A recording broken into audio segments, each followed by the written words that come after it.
Recently, a poll was conducted on the channel to compare what the community would think in a hypothetical matchup between Chi-Chi and Videl. And while it's quite obvious that Chi-Chi would have won the poll if you go back and look at her accomplishments in Dragon Ball,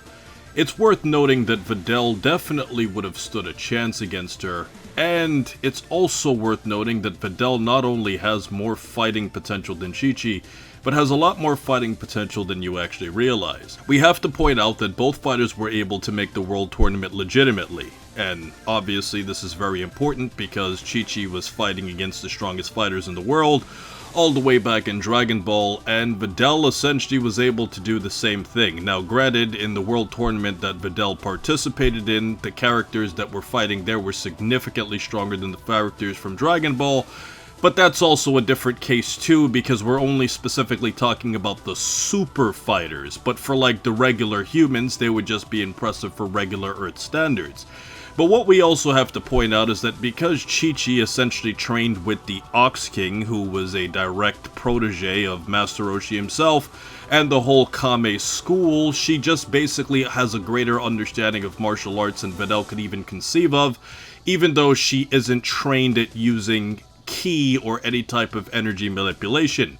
And Juan Sanchez brought up a really interesting point in the comment section where he essentially talked about Videl's potential, in saying that she was very strong for somebody who had no idea about ki and had no access or exposure to superhuman individuals and trainers. Even though he stated that Chi-Chi would take it, he did point out that Ox King was much stronger than Mr.Satan, and obviously that would give Chi-Chi a huge advantage over Videl in terms of her natural fighting instincts compared to Mr.Satan, who's very strong in his own human right, who was able to defeat Spopovich legitimately in a previous tournament, but obviously as compared to the Kame school, he would obviously stand no chance. But it gets even deeper than this when we really start looking up Videl's potential, because when we look at the fact that she was able to pick up ki control very, very fast, whereas Chi-Chi has no idea how to use ki control at all, this is definitely a defining difference between Videl, because she's one of the very few normal humans that could legitimately just fly just because she learned how to do it from Gohan.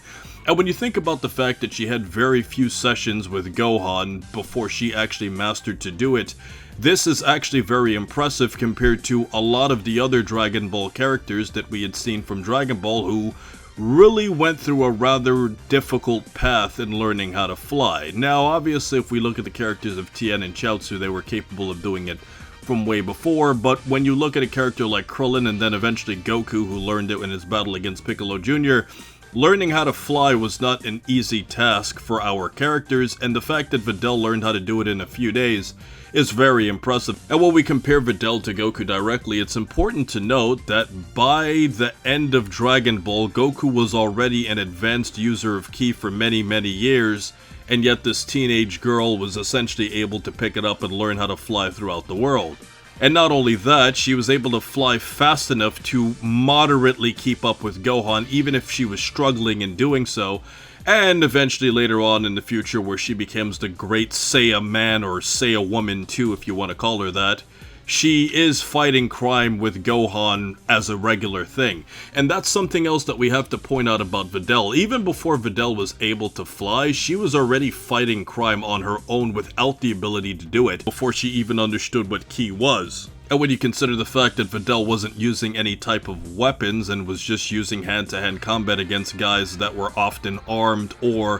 physically larger than her, this is rather impressive on her own, especially as Mr. Satan's daughter doing it at her particular age. Now clearly because Gohan's there, she's never truly in danger, because if she's in trouble, Gohan can obviously handle the threat, but it's important to point out that she's definitely no pushover when it comes to her crime fighting skills, which is why she was able to survive on her own for a long time, even if Gohan had to bail her out in certain situations. And all of this leads us up to another point that the Dragon Ball community has been theorizing about, the whole Saiyan-human hybrid genetic theory, essentially going to the point where Gohan has a lot of potential because of the fact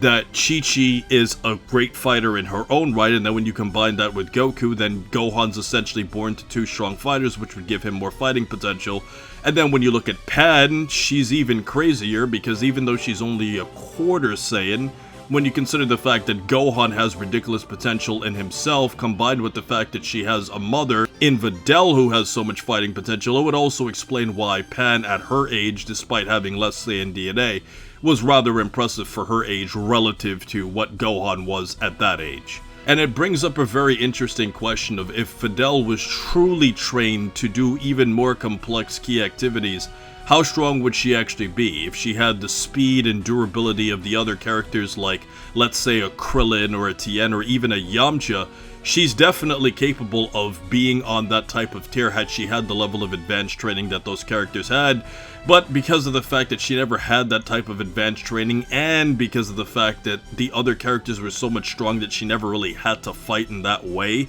she never would actually get that, especially at her particular age, because when we look at characters like Goku and Krillin, they started training with Master Roshi at a very, very young age, which obviously allowed them to fight at a much more advanced level, much easier, as opposed to somebody who's already pretty much an adult by the time we see her in Dragon Ball Z, and then she would have to learn the basics all the way from the beginning. So a lot of that definitely would stunt her growth in the initial stages, but it does show that if she had the ability to have trained with those characters from an earlier standpoint, it would have made her a lot better. And let's also point out too that she did train with Mr. Satan, and Gohan essentially points out that Videl had already surpassed her father as a teenager, and while that might not seem rather impressive when you consider the fact that Mr. Satan was legitimately a world champion and his teenage daughter surpassed him, that's also very impressive, because we would assume that Videl gets most of her training, or at least observes her father's fighting techniques, and would have gotten the most out of him,